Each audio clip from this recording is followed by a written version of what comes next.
আসসালামু আলাইকুম।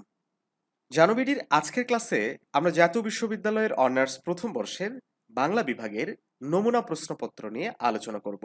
একই সাথে আলোচনা করব যে বাংলা বিভাগ থেকে কিভাবে পড়াশোনা করলে খুব সহজে ভালো রেজাল্ট করা যাবে। শিক্ষার্থী বন্ধুরা, খুবই গুরুত্বপূর্ণ একটা ক্লাস, মনোযোগ সহকারে সাথেই থাকো। তাহলে চলো আমরা প্রথমে নমুনা প্রশ্নপত্রটা দেখি। এটা বাংলা ডিপার্টমেন্টের বাংলা ভাষার ইতিহাস ও ব্যবহারিক বাংলা এই বিষয়ের একটা নমুনা প্রশ্ন। দেখো, এই পরীক্ষায় মোট মার্কস থাকবে ৮০ মার্ক এবং এই ৮০ মার্ক পাওয়ার জন্য একটা স্টুডেন্টকে মোট প্রশ্নের উত্তর দিতে হবে আ ৮টি প্রশ্ন। ওকে? এই ৮টি প্রশ্নের মধ্যে ২ টা পার্ট থাকবে। একটা হচ্ছে ক বিভাগ, একটা হচ্ছে খ বিভাগ। ক বিভাগেরটার নাম হচ্ছে বাংলা ভাষার ইতিহাস আর খ বিভাগের নাম হচ্ছে ব্যবহারিক বাংলা। তো এই ক বিভাগ থেকে যেকোনো ৪ টি প্রশ্নের উত্তর দিতে হবে এবং খ বিভাগ থেকে মোট ৪ টি প্রশ্নের উত্তর দিতে হবে।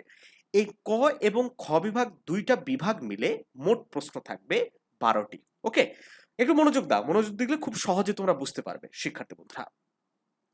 তাহলে এই যে আ এখন প্রশ্ন হতে পারে যে আমার ক বিভাগ থেকে মোটামুটি কমন আসছে ৩ টা। তাহলে মোট প্রশ্ন অ্যান্সার করতে হবে কয়টা? ৮ টা।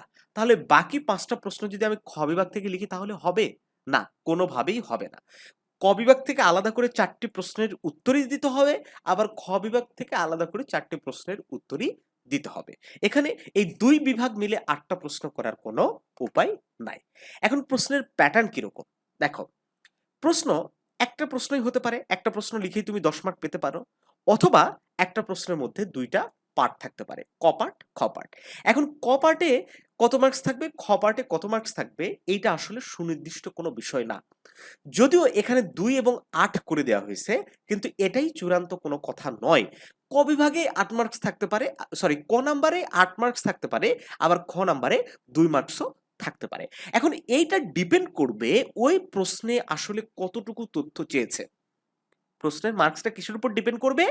ওই প্রশ্নে কতটুকু তথ্য চেয়েছে তার উপর ডিপেন্ড করে মার্কস ডিস্ট্রিবিউশন করা হবে।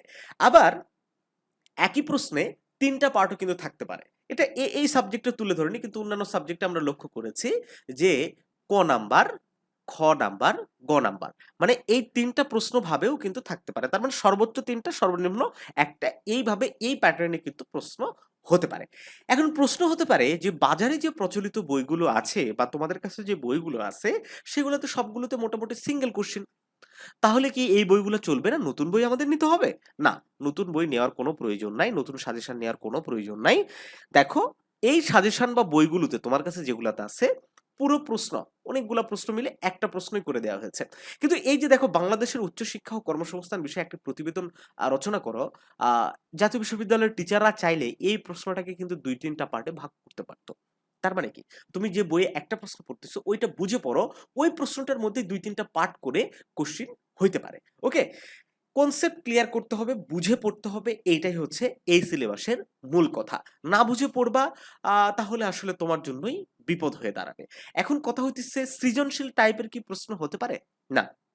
অনার্সের যে সিলেবাস প্রকাশিত হয়েছে, যে প্রশ্ন কাঠামো প্রকাশিত হয়েছে সেখানে কোনোভাবেই সৃজনশীল প্রশ্ন হবে না।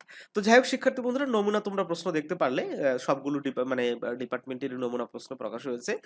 তোমরা আমাদের মোবাইল অ্যাপ্লিকেশন থেকেও কিন্তু দেখে নিতে পারো। এই যে এটা হচ্ছে আমাদের নিজস্ব মোবাইল অ্যাপ্লিকেশন, যেটা লাস্ট ভিডিওতে তো আমরা তোমাদেরকে দেখিয়েছি। ১ম কমেন্টেটার লিংক দেওয়া আছে। এখান থেকে আমাদের মোবাইল অ্যাপ্লিকেশনে ঢুকে বিস্তারিত দেখতে পারো। খুব শীঘ্রই আমরা প্লে স্টোরে দিব। সেখান থেকে তোমরা সরাসরি ইনস্টল করে নিতে পারবে। আপাতত ওয়েব ভার্শনে আছে। তোমরা জাস্ট একটু দেখতে পারো। ওকে? তো যাই হোক, এখন আসি যে কিভাবে প্রস্তুতি গ্রহণ করতে হবে। ইতিমধ্যে তোমাদের একটু হালকা কিন্তু ধারণা দিয়েছি। সেটা হচ্ছে যে বুঝে পড়া।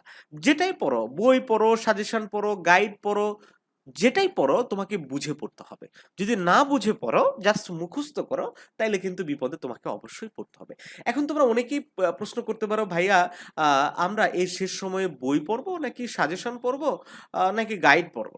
তুমি যেটা আগে থেকে পড়েছ সেটাই পড়ো। কারণ তোমার হাতে সময় খুব কম। এখন কতটুকু সময় আছে বলো তো? আমি যদি নিট হিসাব করে দেই, খুব বেশি সময় কিন্তু নাই। ৫০ দিনের মতো একটা সময় তোমার হাতে আছে। এই ৫০ দিনের মধ্যে সবগুলো পড়া তোমাকে কমপ্লিট করতে হবে, সিলেবাস কমপ্লিট করতে হবে। হ্যাঁ? পরীক্ষার জন্য ভালো একটা প্রস্তুতি নিতে হবে। তো আমি মনে করি 50 দিন অনেক সময়। তোমরা যদি একটু গুছায় প্রস্তুতি নিতে পারো, রুটিন করতে হবে। রুটিন ছাড়া পড়লে কোনোভাবেই তুমি পড়া শেষ করতে পারবে না এবং একটা ভালো সাজেশন তোমাকে বাছাই করে নিতে হবে। তো শিক্ষার্থী বন্ধুরা, ইতিমধ্যে অনার্স প্রথম বর্ষের প্রতিটা ডিপার্টমেন্টের প্রতিটা সাবজেক্টের একদম চূড়ান্ত শর্ট সাজেশনগুলা, হ্যান্ড নোটগুলা আমাদের রেডি হয়েছে। যে সাজেশনগুলোতে প্রতিটা সাবজেক্টের উপর সর্বোচ্চ 30 থেকে 40টা করে প্রশ্ন দেওয়া আছে। এই প্রশ্ন কটাই পড়লেই আমরা একেবারে নিশ্চয়তা দিতে পারবো যে 70% আপ প্রশ্ন কমন হবে আমাদের সাজেশন থেকে ইনশাআল্লাহ। তো যাই হোক শিক্ষার্থী বন্ধুরা, হোয়াটসঅ্যাপে যোগাযোগ করে কিংবা ওই যে আমাদের ওয়েব অ্যাপ্লিকেশনে যোগাযোগ করে তোমরা এই সাজেশনগুলো সংগ্রহ করে নাও। আমাদের প্রাইভেট ব্যাচে ভর্তি হও। বিশেষ করে আইসিটি সাবজেক্টের উপর তোমাদের খুব গুরুত্ব দিতে হবে। বাংলা ডিপার্টমেন্টের আদার সাবজেক্টগুলো তো মোটামুটি সহজই। ওকে? তো এই আইসিটি সাবজেক্টে গুরুত্ব দিবা। নতুন একটা সাবজেক্ট এড হয়েছে, ইতিহাস, হ্যাঁ? বাংলার ইতিহাস। তো এই ২ টা সাবজেক্টকে গুরুত্ব দিতে হবে। তো আমাদের প্রাইভেট ব্যাচে ভর্তি হয়ে ক্লাস করতে পারো, পরীক্ষা দিবা। আমাদের টিচাররা যেভাবে ইনস্ট্রাকশন দিবে সেভাবে পড়বা। আশা করছি খুব সংক্ষেপে ভালো একটা প্রস্তুতি তোমরা নিতে পারবে। তো ভালো থাকো সবাই। দেখা হচ্ছে জানুয়ারির নতুন কোনো ক্লাসে।